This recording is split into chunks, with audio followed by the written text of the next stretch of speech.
goodness. Welcome to the Inside Track. I'm your host tonight, Erica Milbourne, and today we have an awesome, amazing guest with us. I think he's awesome. I've been getting to know him over the past almost hour, and it's been very, very interesting just speaking with him. We have the mayor of Marsh River Township with us, Mr. Ken Whildin, or Mayor Ken Whildin. Thank you, and welcome to the Inside Track. Thank you, Eric. It's a pleasure to be here. Awesome. Thank you. You know, we've been laughing and talking. Yes, we have. And it's so funny how people from different areas have so much in common and so much similarities. We're talking about childhood and just drinking out that water hose. Everybody drank out of the water hose when we were young, yes. We come from an era where you could drink out the water hose and there was no worry about iron or lead and it was the coldest water. The best water. The best water in the world. I think it definitely beat Poland Spring and any other. Oh, for sure. Definitely. I could have been selling water. I really could have. I could have been the water lady. So, Mayor Whildin, we are actually here to talk about Marsh River Township, what's going on in Marsh River Township, and just, what's coming up, anything new, exciting. So, the best way to start is with you introducing yourself to our guests and letting them know who you are and how important Marsh River Township is to you as the mayor. Okay, great. Thank you. So, Marsh River Township is a township of 94 square miles, population of approximately 3,200 folks. I believe we're the sixth largest municipality in the state of New Jersey, of about 560 or so municipalities. So we're spread out, but it's a vast. It takes me from where I live, my residence, to get to the other end of the township. It takes me about 25 minutes. Okay. So it's a little bit of a ride, Yes. It's a nice ride, but it's a little bit of a ride, So so I've been mayor this is going my third year. I've been on a committee since 2017. So it's a good job. It's a challenging job. I can only imagine. Yeah, it's not it's not always good. Let's face it. It's not always good, but it is always challenging, and it's a very satisfying job when you can fix problems and find solutions to different things. What towns make up Marsh River Township? Because I only know, like, when I go to Campbell, I call it Campbell's. Do they call it that? You can still call it that. Still Sure, call it Campbell's. Sure. So, and the Wawa in Dorchester, right? Right. I know that area, and then from there I kind of get lost. Like, what towns make up Marsh River Township? So there's 8 villages within Marsh River Township. Okay. So starting north to south, you have Millville, then Cumberland, then Port Elizabeth, then a very little hamlet type Bricksboro, then Dorchester, Leesburg, Hysheville, and Delmont. Okay. So that's that 25 miles area. Yes. That's within 25 miles. Yeah. Okay. It covers it. So that's going from Delmont from the south to the north, which would be Millville. Okay. And when I was talking about Dorchester, the Wawa is just popular there. Oh, you very go popular there Wawa. and it's busy all the time. And oh my gosh, God forbid, the shoebies. Oh, it's How do you deal with the shoebies coming through tough. there? It's tough. The wintertime is great. It's mostly local. Right. But the summertime is challenging. You could get run over in a parking lot. Exactly. But that's got to be good for the economy, a boost for that area, sure. Yeah. But the shoebies coming through. I know a lot of people say, just block it off, ban it, stop it, because they just that stretch of 47 was it 47? Yes, is just backed up. It is. When it's the time of the year to go to the shore. And if a local just wants to run down to the shore to have a good time, it's like, oh my goodness. It is challenging in the summer with the traffic, but they do come and they do spend their money. Exactly. So as a mayor, we don't want to stop that. No, we don't want to stop it. Why would we, right? Right. Why would we? We need them. Exactly. It supports the few businesses that we do have. They really support those businesses. Well, that's good. Yeah. We're not against the shoebies. No, we're not. No. That's not what we're saying. We want you to come. The season's getting ready to kick off for you, so they're going to be coming. Just be prepared for long waits. Right. Going to the shore, and that's fine because you're right there. That's it. That's it right there. So, in Marsh River Township, I know you guys have like the best attraction. I've been told. I was told that you have one of the best tourist attractions in South Jersey. We do. I would say so. And you would say so? I would say so. What is that attraction? So that would be the East Point Lighthouse. Okay. So the East Point Lighthouse was built in 1894, obviously as a lighthouse for the entrance to the Marsh River. Mm-hmm. So today, It's been totally refurbed, rehabbed with almost $1 million grant 7 or 8 years ago, maybe a little bit longer. And it is phenomenal. If you haven't been there, I recommend you go. It is an absolute gem of the Bay Shore in Cumberland County. It's a couple dollars to get in. I'm not sure what the price is. And you can go on their Facebook page. They have a Facebook page. You can find everything out. But they're usually open from like 11 to 4 almost every weekend, weather permitting, you know. And it's very it's like a museum inside. It's run by all volunteers, and you can go all the way up into the lantern room and get the most fantastic view of the Delaware Bay you could ever imagine. That sounds nice. It definitely sounds like a destination point. So absolutely, if you're not if you don't know what to do or looking for something to do, then that's definitely something to check out. It's an easy drive. Easy drive. And is that wouldn't hook me up with that traffic though, right? Or well, you might, depending on where you're coming from. Okay. You might have to deal with it a little bit, but just go straight at the Wawa, you'll get out of that traffic. Exactly. So it's not all fun and games in Marsh River Township. It's not all, you know, shoobies and you know, Wawas and lighthouses.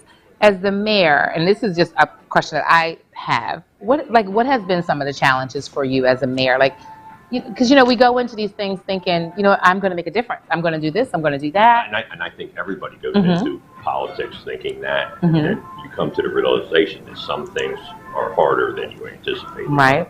And that was the same for me. You know, I thought I could do certain things, and you find out that you can't, or if you can, it's going to take you a lot longer than you anticipated. Right.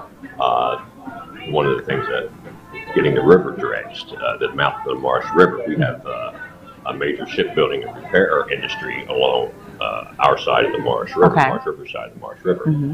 And so the last time it was dredged was in like 1995, and it should be on the cycle, but for whatever reason, we always got bumped off the list, so it hadn't been dredged, so it was really getting skinny, as the mariners call it. There's getting very little water out there at the mouth. So with the help of Congressman Van Drew to get funding, which took years to do, but it did come through, a $3.3 million project. Started on Halloween of 2023 and finished December 31st of 2023. So they dredged a major portion of the mouth down to, so we'll have 7 feet of water at low tide. Right. So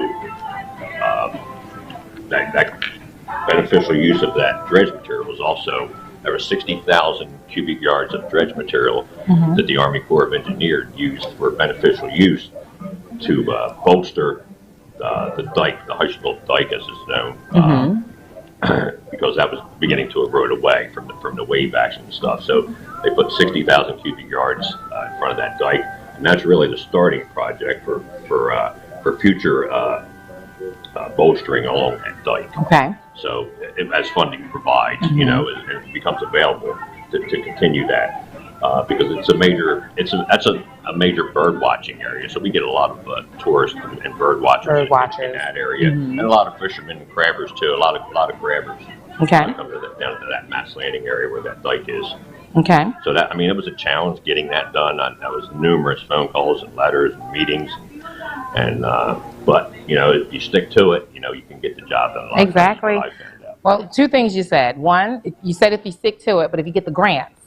So, like grants and funding, how challenging, so really? Grant funding is really a challenge.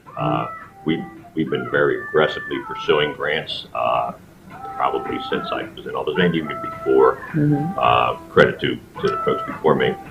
But we've been very fortunate. We've gotten, since the end of 2022, we've gotten a little over $2.5 million worth of grants. That's good. And that's a start. Right. And that doesn't include the river dredging. That was separate. But the $2.5 million can be anything from road resurfacing, down to spraying for the spotted lanternfly, and recreation grants, and anything in between. Because I think people don't understand the difficulty when it comes to getting grants. So there is grants available for a lot of things out there. But it's just not like you fill out a one-page form and you apply for the grant. Pages. There is pages and pages and, and sometimes a binder. Yes. You know, that's just the application. Exactly. You know? And so there's a lot of man hours that go involved, and I got to give credit to the staff that do that. Right. And I know what you mean about grants because being a business owner, I had applied for some grants that the state of New Jersey was offering, you know, to small business owners. Like it makes it sound so easy, and it's like, oh, apply for this grant, and people say, oh, just fill out. It's a one-pager.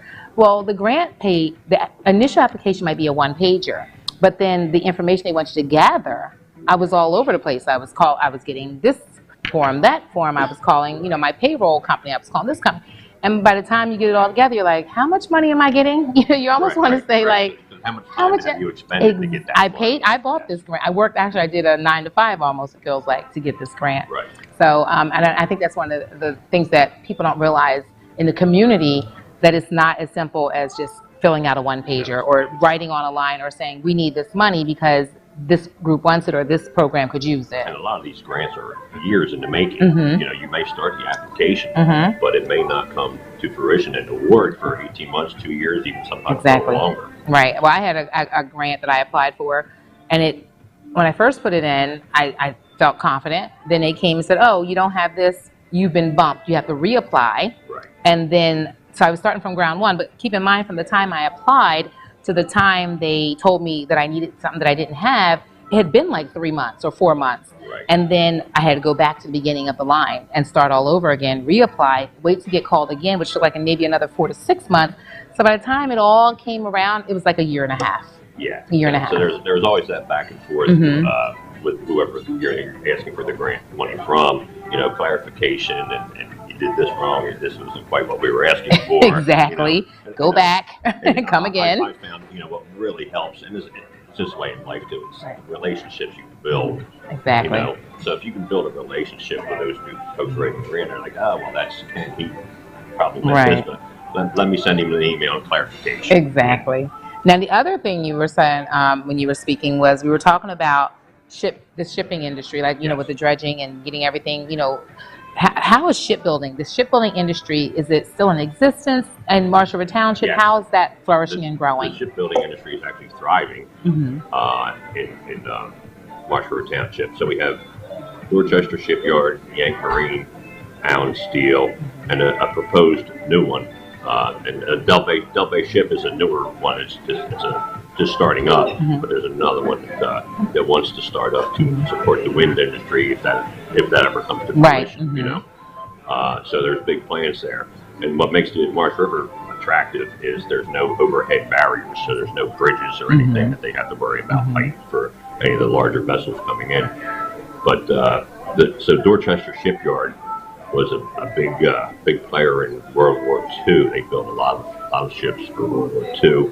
And it's pretty much been in the business. There might have been a small time where it was out, but someone's always came along.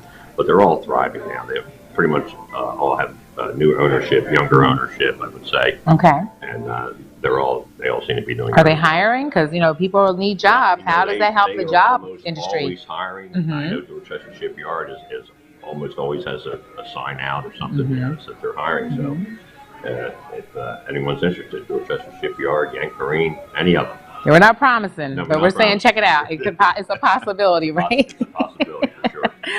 Well, you are watching, the Inside Track with your host, Erica Milbourne, and with our guest today, Ken Whildin, Mayor of Marshall River Township. We're going to take a quick break. We'll be right back after these messages. New Jersey Motorsports Park. Experience the adrenaline rush of go-karting on our challenging tracks, with arrive and drive sessions, available for all skill levels. Looking for something even more daring? Try your hand at axe throwing, and see if you can hit the bullseye.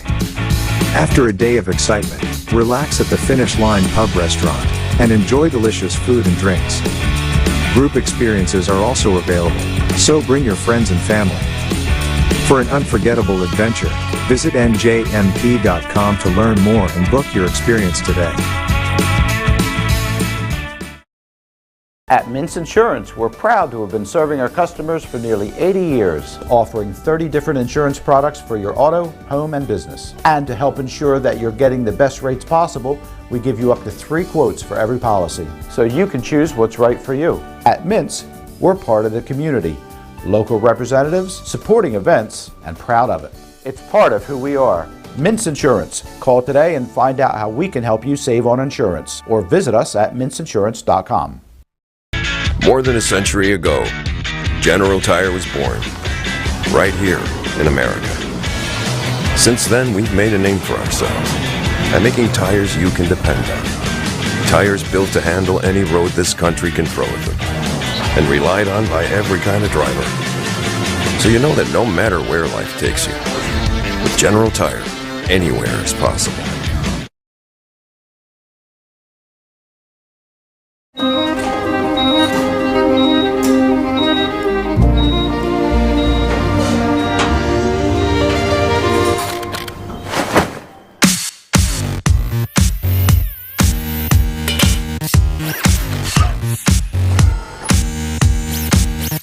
Advanced robotics, experienced physicians. When it comes to minimally invasive surgery, we don't play around.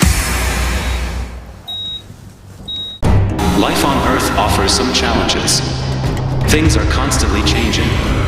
Seems like we're fighting battles all the time. But you're a warrior for God, and He's given you the armor of God. Join Pastor Myers for this exciting series on how to be equipped to win.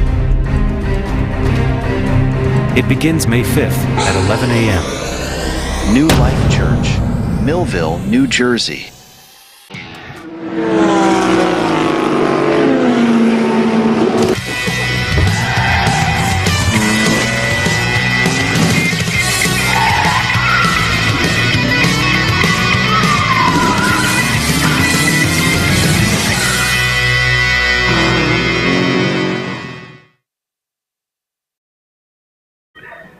And welcome back to the Inside Track. I'm your host tonight, Erica Milbourne. And if you weren't with us when we first started, then you missed out on a really great conversation that I was having with the mayor of Marsh River Township, Mayor Ken Whildin.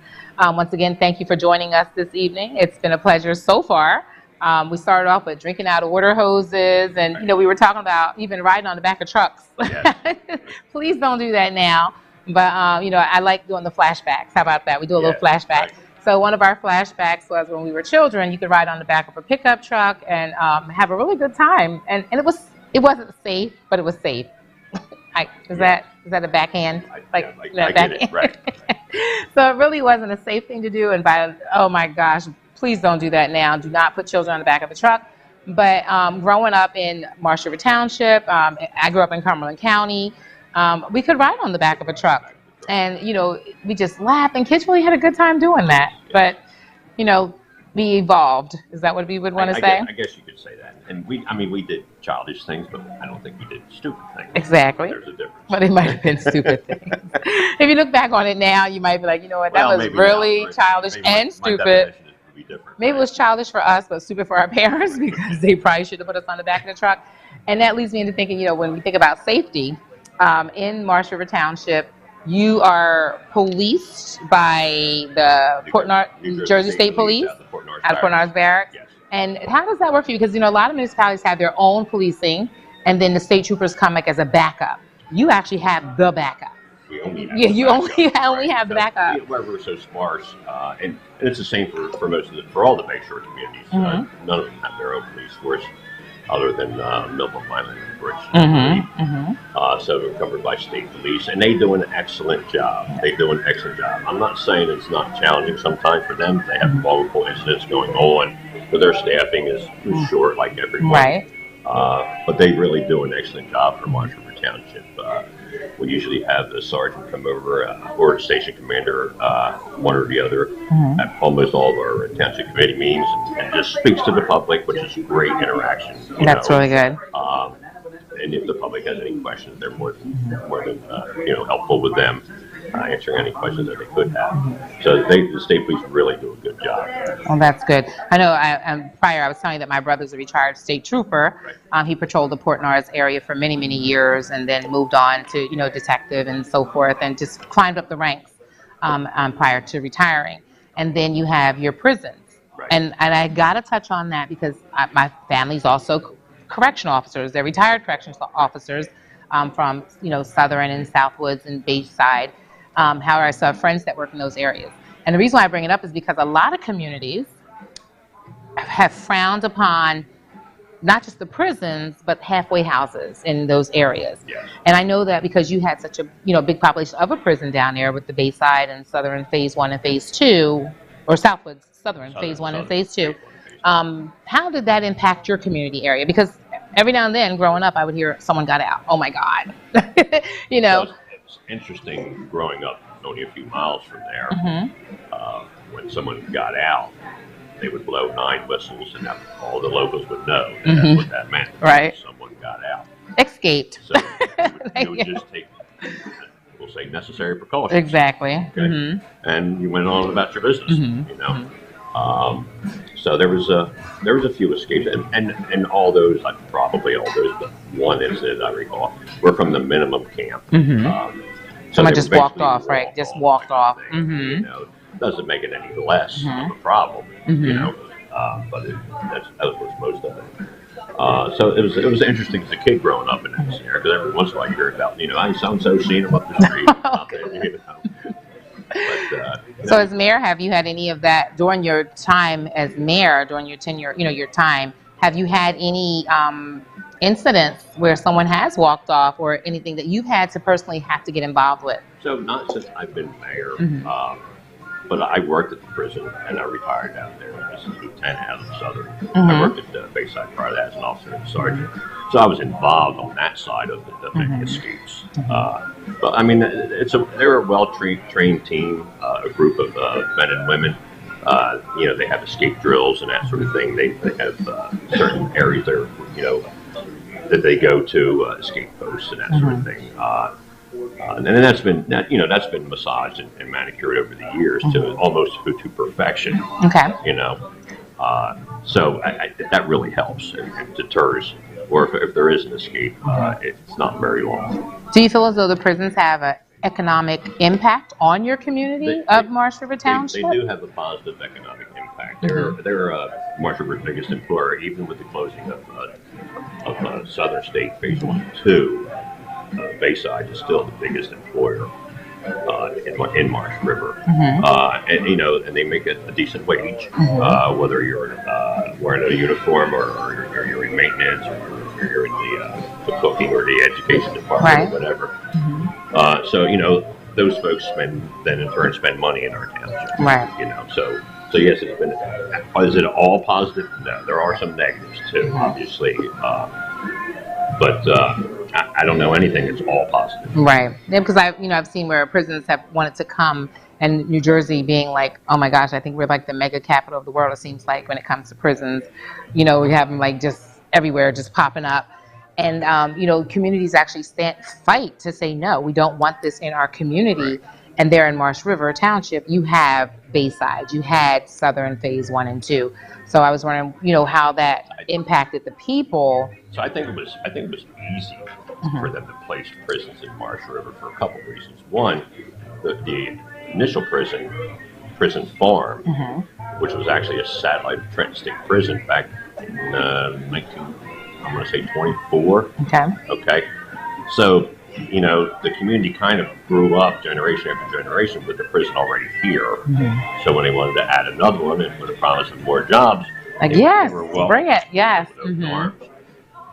And then with the tough on crime in the 80s, they built another one. It was welcome, because we're economically oppressed in Cumberland County, and specifically Marsh River. It's always a challenge. So, I say this, I can remember when I was a child, some of the homes that were kind of run down and stuff, and the family had gotten a good job in prison, or maybe both parents and the kid got a job in prison. And the place got fixed up. Made a difference. It made a difference. difference. Absolutely made a difference. Right.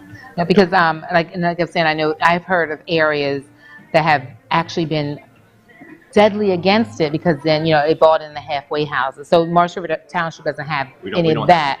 Okay, because usually they kind of put them almost near facilities. It seems like they do a lot, but we don't have any halfway houses, and that's a whole different animal. That's a whole nother beast. It's not Trust run me, like I know. a prison, it's run by private entities. Security is usually minimal or non-existent. Relaxed. It's more of an honor system. So it's a whole different thing than what we have. Well, we talked about the police, how that's police down, in Marshall Township, and then you have what I've heard is like, oh my gosh, fire engines and just the best fire department, and I don't want to say in New Jersey or South Jersey, but that you have one of the best fire companies. So Marshall Township being 94 square miles, we have 4 totally volunteer fire companies. Okay, so they do an excellent job, and like I said, they're all volunteers. So there's Cumberland, Port Elizabeth, Leesburg, and Meisterville that covers that 94 square miles. When we get on the outer ports of Millville, we do have some come from Atlantic County. They're just across the line, Dorothy and Millville Fire Department. But so there's always mutual aid if you need more help. But I can't say enough about them. The amount of calls that they go on, volunteers, the motor vehicle crashes and things that these folks see. On some of these motor vehicle crashes on what we call the Raceway 347. Sometimes some horrific crashes on that road. And these volunteers go out there and they do what they got to do. Now, is this a private entity or is this? No, these are all just volunteers. Volunteers, okay. We have fire districts, so each district gets their own taxing district. So they have their own budgets and everything. So everything is they have comes out of their taxing district. Okay. The township can help them out a little bit in a few things, but for the most part, they do it all on their own. And I would, if anybody out there is thinking about being a volunteer fireman, just please go down when you see somebody's parked there. Looks like they're having a meeting or a drill or something. Stop by, say hi to the guys and the girls that are there volunteering. They will welcome you. I promise you. Every volunteer fire company needs help across the country, and ours are no different. Well, I think we realized that during COVID. I mean, if that wasn't an eye-opener, I don't know what else was for most townships, for most cities, most municipalities. COVID really rocked our EMTs and our emergency response systems and every unit of 911. Imagine that stress put on an all-volunteer. Those folks, they still have to get up and go to work the next day when they go to a call in the middle of the night. So I myself am a volunteer fireman. I'm not active anymore, but I've been I was since I was 18. I was a volunteer fireman. So losing 2 or 3 hours sleep in the middle of the night when you're 18 versus when you're 50 plus is a lot different. That's a whole different. Now that's a different beast. That's right. That's right. Yes. So hats off to any of the volunteers out there doing fire or EMS. Now, are they in need of volunteers? I mean, because they do. Every department out there needs more volunteers. They will hook you up with it, with all the turnout gear. They will send you to the schooling that's required, that's state required schooling. They will provide all that. A few hours. Once you get through the training can be a little bit. I don't know how many weeks it is now, but it's in the evenings, so most people can make it. They have to take it out. But it's very sad. It's very satisfying because once you've done it, it's kind of like anything else. You get in college. Once you get your college degree, you've got your college degree. Got it, exactly. Once you get your firefighter one certificate, you have it. It stays with you for life. You don't lose that. I've always been interested, but then I look at all the gear they put on, and I'm like, the running, and I know one of the tests is like run up a flight of steps with all that uniform with the whole gear on, and I'm like, oh gosh. That's also a young person's That's sport. And I think we talked about age before we started. Yes. So neither one of us is really in that age category. No. I will not be volunteering. That's just being totally honest for any. Can you drive a truck? You can do that. I don't have to run steps. I can drive. You can drive. Okay, I can drive, but please don't ask me to run the steps. I'm telling you. I'm sorry. Look, you can't have an emergency up there where the fire is, and the emergency down here where I'm at. You know, it just doesn't work. Because if you make it up there, we're going to have two Because you're going to have two emergencies. You're already going to have one halfway. Right. Then you have one all the way up there. That's not fair to the person that really needs Right. help. So we're not going to do that. But if you are interested and you're watching and you're interested in becoming a volunteer firefighter, stop into any of the stations. Any of them. Cumberland, Port Elizabeth, Leesburg, and Heiselville Volunteer Fire Companies. They all have a website or a Facebook page or something like that where you can contact the chief, assistant chief, or someone. We make it very easy to get a hold of them. You won't regret it because the reward, I think the reward is, priceless. Yes. The reward you get of, actually being a volunteer firefighter. I think it's just priceless. The camaraderie is It feels like a brotherhood. It is. Brother, sisterhood, because it's men and women alike. So don't think that this is only a man's job. Right.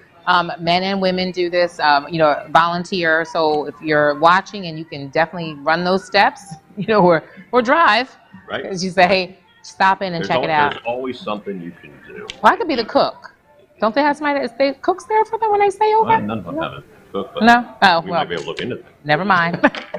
Didn't we say we have enough jobs? Right. We don't want any more jobs. But even if you're not in the conditions to be the fireman or whatever, stop by the fire hall. Yes. When they have to, maybe sweep the fire hall. You can do anything like that. Or if there's a big event going on, a big fire scene or something, and that we already have locals who do this, and that's the great part about being in a small community.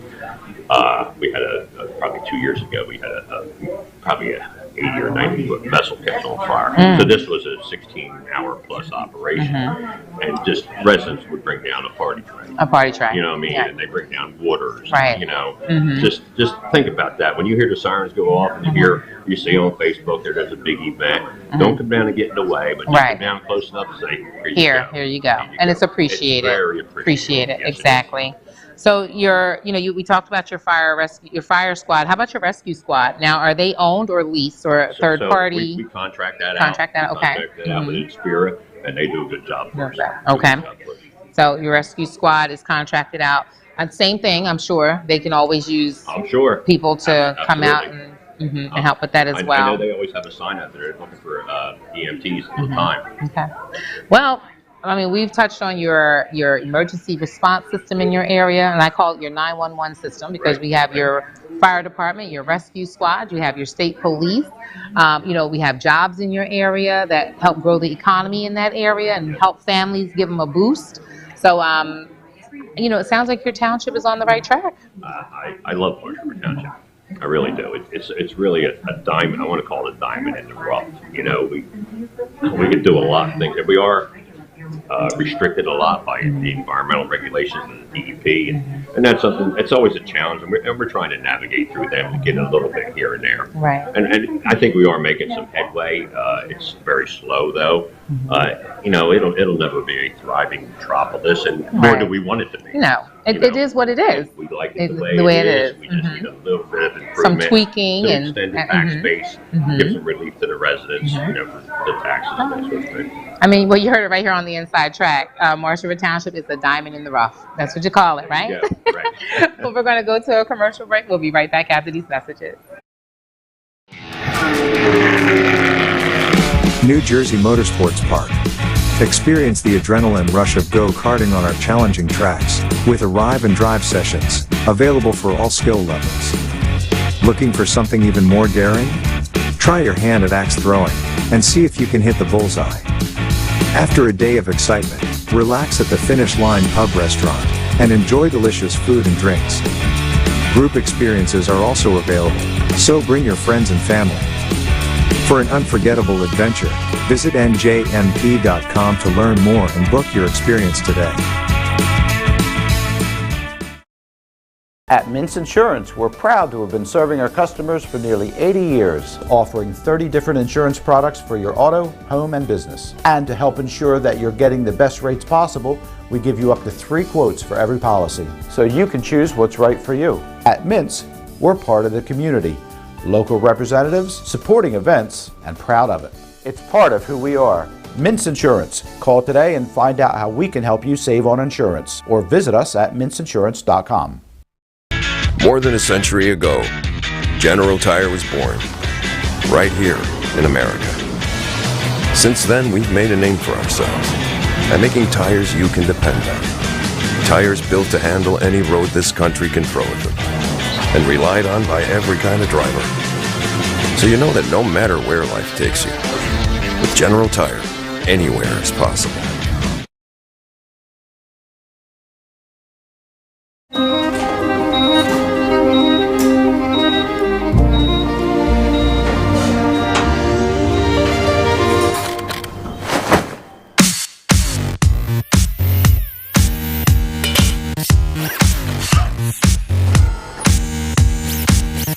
Advanced robotics.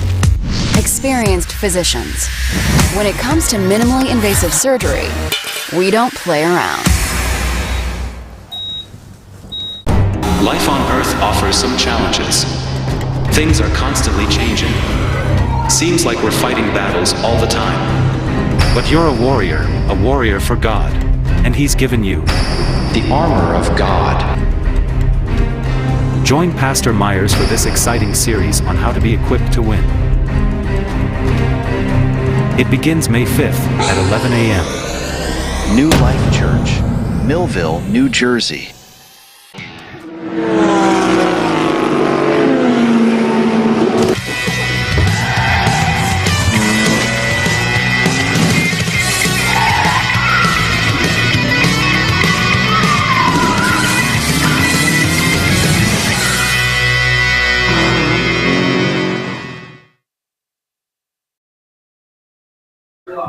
Welcome back to the Inside Track. I'm your host, Erica Milbourne, and today we have had a very special guest with us, Mayor Ken Whildin of Morris River Township. Mayor Ken Whildin, you know what? When we went to break, you were telling me about a diamond in the rough. And when I think of diamond in the rough and I think of Morris River Township, I think of your diner, the Morris River Diner. How could you not? That is like... So my boyfriend and I would go there every Sunday morning and have breakfast. And this is with the previous owners. And because I haven't had a chance to get back there since they had new owners. But with the previous owners, I would go there and oh my gosh, I have to tell you, the breakfast was amazing. It was always good. I never had a complaint. And from food freshness and preparation to cleanliness. So, I mean, I can't begin to tell you, they hit every mark for me. So now it's under new management, Yes, it new is. ownership. Yes, it is. And tell me about this diamond in the rough. The food is as good or better. Okay, I don't want to start anything. We're not starting anything. Achilles, he's the new owner, Mm-hmm. and he's there most of the time, Mm-hmm. and he does a phenomenal job in that diner. The food is always excellent. He's really extended the menu. Mm-hmm. I think he's really kicked it up a couple notches. Mm-hmm. His offerings, especially his dinner offerings. Right. And you can never go wrong with a breakfast, because even if you get a breakfast or dinner, it is that big. The portions are amazing. The portions are Amazing. You're coming home with something. Mm-hmm. And Achilles really done a lot. He helps the community out. You know, he donates things. And what I really like about is he hires young kids to work there, locals. You know, for when he can get them. And he does employ, I don't know how many employees. He employs quite a few local kids, teenagers and stuff. And I think that's good for kids to help their social skills. You know, they have to Definitely. interact with people.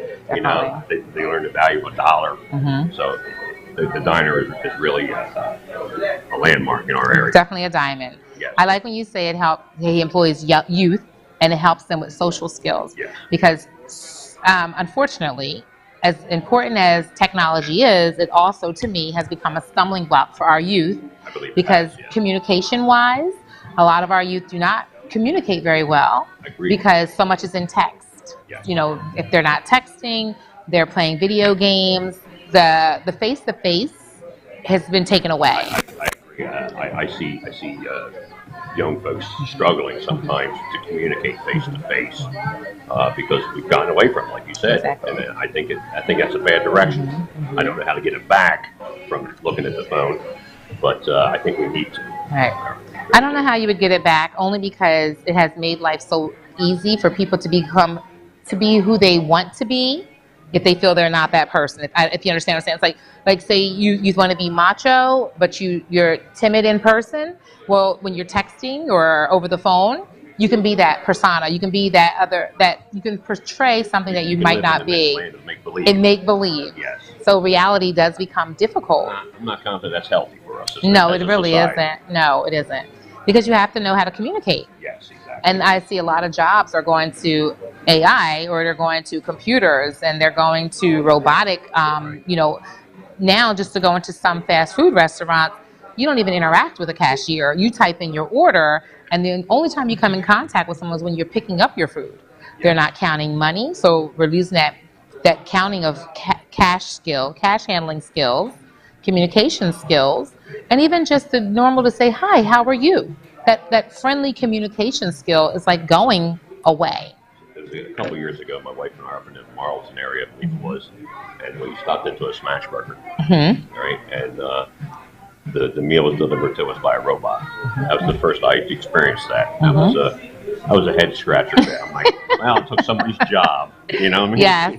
Well, I intentionally go to a cashier when I visit some of these box stores, the big box stores, I'm going to say. I'm not going to point anyone out, but I will intentionally go to a cashier instead of self-checkout sometimes, just to keep that person relevant and to keep them working. Because if they see they're not needed, now, because you walk into a store, they have 20 cash registers with 2 cashiers or 1, and the rest are all self-checkout. I'm curious of what the books look like for those large companies like that. But when I do attempt to do self-checkout, a lot of times, majority of the time there's a problem and somebody has to come help anyway. Help you anyway. So I'm like, why just not put them on a register and let them work? And then you can employ more people. So when some places come to your area, they come with a promise of jobs. Yes. We're bringing jobs. And in reality, they might start off with jobs to get it set up, and then they know they start phasing them out and putting them all on self-checkout. I did see a news clip last week or the week before that some of the larger retailers are thinking about going back.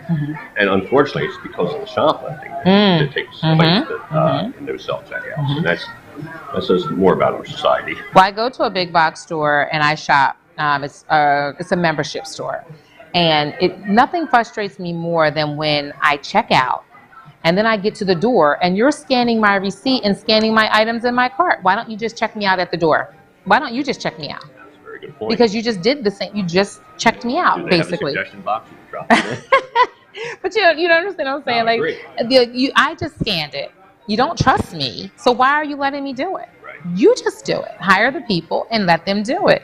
And like you said, for shoplifting purposes, it would probably save them more money to just go ahead and let somebody check the people out. Right. But I think it's similar to self-serve gas, where the only state, maybe the only state. Only state, I think, left. Where you can't pump your own gas.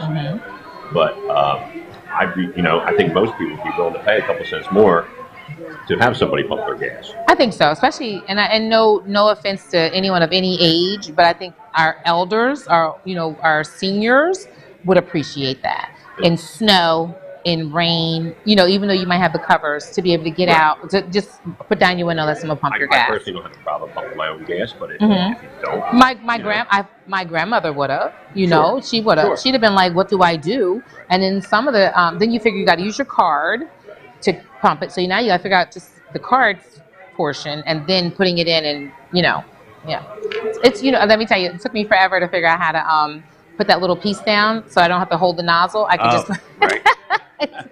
I didn't want the gas to overflow. If you're going to an important event or something, you've got your good clothes on, and then you got to stop and get gas, and you spill a little bit on you now. You smell like gas. You got a problem. You were smell like Versace. Now you're smelling like Gasso or something. That's the name for it. So so you have your Marsh River Diner. You have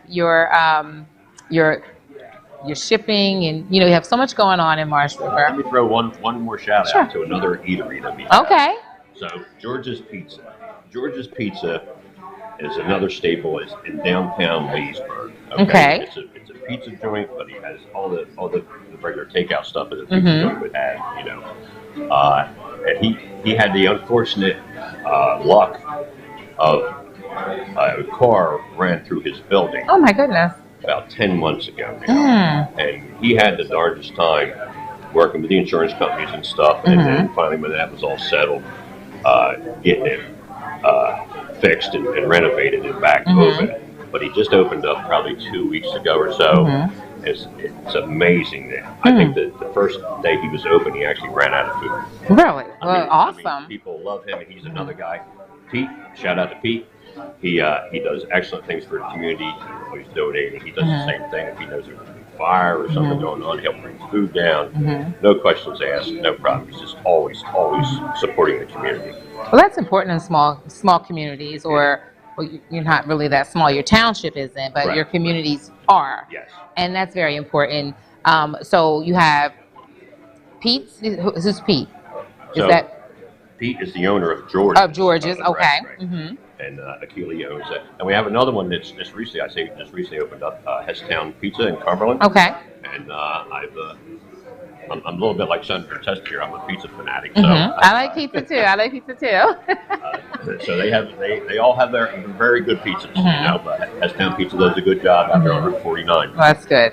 So you have different eateries. I mean, and that's important. Yes. That's very important, and it's very important that you have, because it is a distance from where you are. Yes, it is. To the local grocery store and to. So it's from my residence. It's 14 miles for me to get to ShopRite in Millville. Okay. So it's not horrible, but it's time consuming. Trust me, I totally understand. I used to have that midnight jump up where you jump up at midnight and you run to the Wawa, because Wawa was 24 hours. Right. So that would be always a good thing where you could jump up and go to Wawa. So it's good that you at least have one of those. Yes. And we do have a Dollar General. A Dollar General. Oh. Kind of increased it within the last 3 years, I think it was. Okay. So well, they're like popcorn. That's I'm sorry. Very I don't know who owns Dollar General, but they're like popcorn. They pop up everywhere. You can go to any community and find a Dollar General. It's like, I don't know where. They're like dollar store on steroids. You may pay a little bit more for an item that's a couple ounces less. That's how they make their money, and I understand that. But they've really helped our seniors. Our seniors that don't want to drive at 12 or 14 miles. Exactly. Can stop at the Dollar General and get everything they need. Get everything they need. 4 or 5 days. Yep. So they don't have to make so many trips to town. To town. How are your schools in Marsh River Township? We have one elementary school, kindergarten through 8th. Our high school students go to Millville. But we have an excellent school system. We're a choice school, so we take in some choice kids, and we're maxed out. We have a waiting list for kids wanting to come to our school. Okay. I think there's some state regulations that prevent us from upping that number. Hopefully they can work that out. But we have an excellent school. We have an excellent school board. Everybody is like pulling in the same direction, and it was a good school when I was there, and I still think it's a great school. I learned so much there that I kind of really didn't apply myself in high school. It's probably a lot of us didn't. I don't know. In all honesty, I didn't have to. Right. I just skated through because I was advanced, I guess.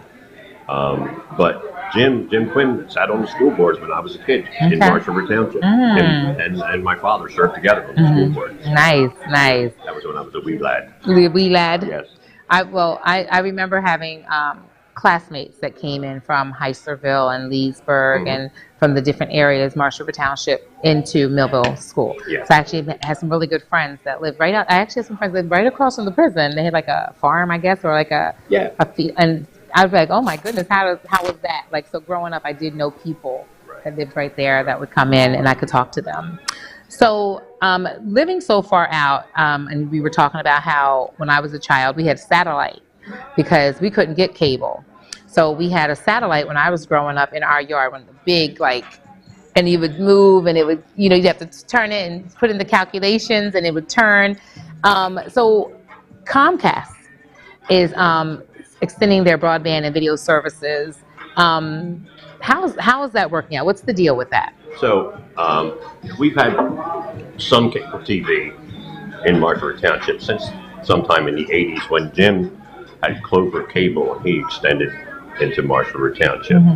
Obviously, he starts out small and continues to grow, and that's what happened. So that's been 40-some years ago. Probably Jim started that.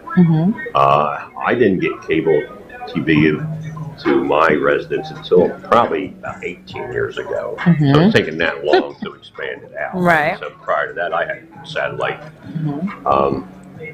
But what we've done is we've taken the American Recovery Fund monies from the federal government, and the COVID brought this to light, and how deficient we were, and our children did not have internet access, which was so important during COVID. You know, they couldn't sign on the computer or laptop to get their homework or their assignments or anything. So that, you know, it came to light. So we decided to take that money, which is right around $500,000, and expand. We entered into an agreement with Comcast to expand. And I can't say that we're going to get 100%, but we're probably going to get 98% of the residents, 95, 98%. Some folks, we're so spread out, some folks are just so far out there. Right, exactly. It's just hard to get to them, but we're really putting it down in those who do not have high-speed internet. Like I was telling you, I like competition when it comes to internet and television service. I just really... FiOS, I'll take any competition that's willing to come. Competition is great. It's great, exactly. Absolutely. Yeah, we would welcome competition for sure. You know, if it was FiOS or whoever else is out there. So if you're listening, FiOS, come on. Well, it's not really that I want FiOS. I don't know what FiOS really offers. I want the option to compare apples to apples. Sure. I want to compare internet, television to internet and television. I think every household deserves that right, should demand that right, and should get that right. And that privilege, should I say. Because it is your dollar, and you want your dollar to go as far as possible. Sure. You want it to go as far as possible. So I think that'll be a good choice, you know, a good option. Something's better than nothing. Yes. So hey, if Comcast will do it and they'll come and give you what you need, I say go for it. And I hope you get that. I'm sure you'll get that 98% of the people, because people want it. And that contract should start. Everything, you know, it's bureaucracy, so no matter how fast you think it should go, it never goes. It never goes your speed. And it's like that grant money. It never goes when you need it. Right. You know, I'm hoping we'll be, you know, putting wires on poles by the end of this year. Wow, that'll be a job for somebody. Yes, exactly. That'll be a job for somebody.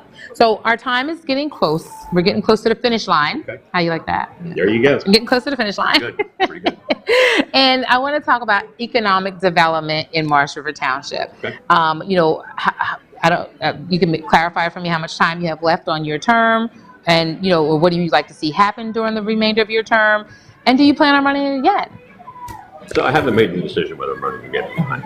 I don't think anybody really does until it gets close, you know, within a year or so. So economic development-wise, I would love to see more economic development in Marsh River Township, obviously. Unfortunately, we are hindered severely by environmental regulations, which anyone familiar with the area is well aware of, between the Pine Lands and the DEP. You know, there are a few projects we're working on. I'm not at liberty to speak to them right yet, but if things work out, you know, it would be good. But the environmental restrictions, you know, we're trying to work around some things, you know, not get over, but just trying to work them through, because I just think that the environmental regulations are extreme for us. You know, I've never met someone who is not an environmentalist, and I say that because I don't know anyone who wants to drink polluted water or breathe polluted air. Exactly. So everybody's an environmentalist, but what they aren't is an environmental extremist, and I think there's definitely a difference. There's a difference there. So everybody is conscious of the environment. You know, this isn't the old days. We know dumping oil when the ground is bad now, so we don't do that anymore. We've come a long way. You know, so I don't know if all these environmental regulations are necessary. You know, some are, absolutely, but I'm not confident they all are. I think some of them become more of a hurdle or a stumbling block. They do. And instead of progress, they're making you regress. They're not giving you. Correct. They're not helping. They're not helping. They're not helping at all. And I've said for a long time that Marsh River Township, with the restrictions that the DEP has on Marsh River Township, is we're paying for the sins of the north. You take a ride 2 hours north and see what they are allowed to do up there, and then what we're not allowed to do here. Right. So it's unfortunate, but you know, it's a challenge, and you know, and I've got some good relationships with folks in the DEP, and you know, there's some good people that work in the DEP. I'm not saying that they're bad people. Oh, definitely not. They have a job that they're Mm-hmm. paid to And that do, they and have to that's what do, they're and doing, they have regulations you know. they have to follow, So and we it's- get it. You know, it's trying to maneuver and try to get them to see it our way a little bit on a few things. You know, we don't want to change the apple cart. We don't want Walmarts and that sort of thing in Marshall Township. Right. I don't think that's what we want. Change the character. Mhm. We like the character, but we should be allowed to do certain Right. projects. Well, you know, you want it to be more personalized. Yes. Meaning, don't sit, and I'm just going to say up north, I'm just using an example, Sure. and make a decision for an area down south if you haven't come and visited And the they- area they've and you never haven't really visited. experienced it to know what'll work for that area. I agree. So that's, you know, that's how I look at it. Yeah, because it doesn't work the other way. Mm-hmm. You know, those folks don't let us make decisions. Oh, no, not at all, You because know. a lot of their decisions are based on things that go on in New York and across the river, you know, across the bridge. So, you know, things that affect up there. It's not always about all of New Jersey. They literally link to New York and say, you know, oh, this is happening in New York. We're across the bridge. It affects us, so we're going to go this route. What the North is doing, and then the South has to, like you say, pay for the sins of the North and got to follow in line because it's the bigger area that's making a decision. Right. So what do you want to accomplish? Do you have a goal list? You know, how much more time do you have on your So, Sure. I'm up next year. next year? Next year. Okay. Do we have a goal list? Do we have something that So- we've been working on that we so- want to see happen So before the that river, time? back to the river dredging. Mhm. There's some things I would like to see. I would like to see that the entrepreneur who wants to put the new shipbuilding in repair. I would like to see him be able to break ground. Okay, because that would be a multi-million-dollar industry. It would. I don't know how much it costs to paint a 200-foot boat. It can't be cheap. I can't imagine. Then you got to seal it too, right? Don't you got to do like a couple of things? I would think. But the river dredging, we just was notified last week or the week before that the Army Corps got $1.8 million to do the maintenance dredging on the $3 million project that just happened and just finished. So next year and hopefully the year after, we can get that maintenance dredging done, so these ships can come in and out. I mean, there's some big boats and barges and stuff going in there, not just on the Marsh River side, but Commercial Township has the sand industry that's going up and down there. And I was in a Zoom meeting last week, I guess it was, and there was a barge that did have some problems getting out of the river, and it's because it had a 13-foot draft, so it's taking 13 feet of that barge is underwater. That's a significant vessel. That is, yes. So I would like to see those things, and that would solidify that river for years to come, in making it a destination for these ships. Some of these ships have to go to maybe New York or Rhode Island, or maybe Norfolk, Virginia, and we're right in the sweet spot. We're right in the sweet spot in the center for that. Well, we're coming to the end of our show. But before we go, we have so much going on in politics now with elections coming up, and, everyone's, pushing for their candidate. And we're not going to, I personally don't want to push for a candidate, you or I tonight. However, I do want to stress the importance of getting the vote out. Vote. Do that. Vote. Okay. Please vote.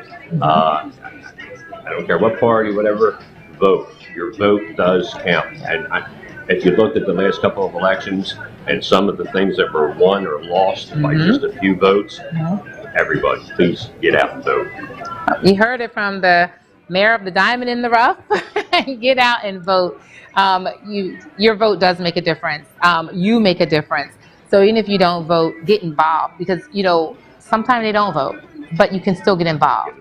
You can get involved in your community, get involved in your township, get involved with Come to a township meeting. That's the first start. Yes. Because you'll hear something. Yes. You'll hear something that you're either for or against that'll light your fire. I think because I go to different meetings and things, and I hear something like, that doesn't sound logical. That doesn't sound right. Something sounds wrong about that. Something sounds off about that. So I find if you at least get out there, get around people, start the conversation, talk to your mayor, meet your mayor. You have your mayor, meet your mayor. I'm always available. Meet your mayor. My cell phone is on the website. On the website is Mayor Whildin's cell phone. You can call him, stop in, see what you can do to be a part of the community, the township. We salute our local firefighters, our EMTs, our police officers, our men in blue, our schools. We have so much going on. in Marsh River Township. And thank you for bringing light to that, because there was so much that I didn't know about. Right. Take a trip there. Go see East Point Lighthouse. Come see East Point Lighthouse. What else? Be courteous to our shoobies as they're going by. Stop at the diner. Stop at the diner. Go to the Dorchester Wawa. Get a job. Right. If you need a job, check out some of the shipyards. Yes. Anything else? Anything else? I think that about I think that's, well, I think we had a great show. I want to thank you for being my guest tonight. Thank you so much. So this is the end of the Inside Track for this edition. Right. I'm sure Jim will be back. He'll be back next time, something like that. But thank you for joining us tonight here on the Inside Track. Have a great night. This has been a QBC television production, in association with our partners and sponsors. QBC broadcasts on Comcast Cable Channel 22, and live streams its programming on Facebook and YouTube. All rights reserved by Quinn Media and QBC, programming that serves the South Jersey market.